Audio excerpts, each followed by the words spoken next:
This is the Aston Martin DB11 AMR, and today I want to talk about those two little letters at the beginning. We know what the rest means. AMR is Aston Martin Racing, the division of Aston Martin that's bringing some of the touches from their race cars to their road cars.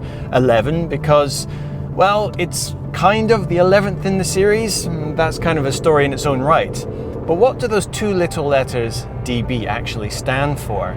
Well, to answer that question, we have to go back to the 1940s. The Second World War had put a huge strain on British industry, and British car businesses were failing left and right. A managing director of a gearbox company saw in the Sunday papers an ad offering for sale a high-class motor business. He was interested and he went along to the company to test drive one of their cars.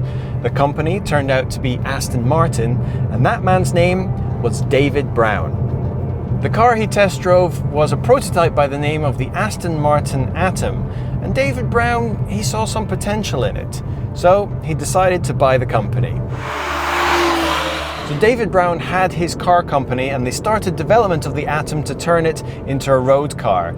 It was called the Aston Martin 2-litre Sports when it was finally completed, but became known as the David Brown 1, or DB1.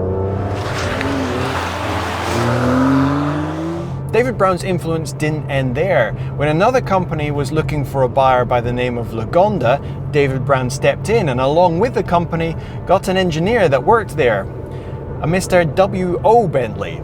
Yes, that Bentley. He came on board and helped develop the engines for the new line of cars at Aston Martin.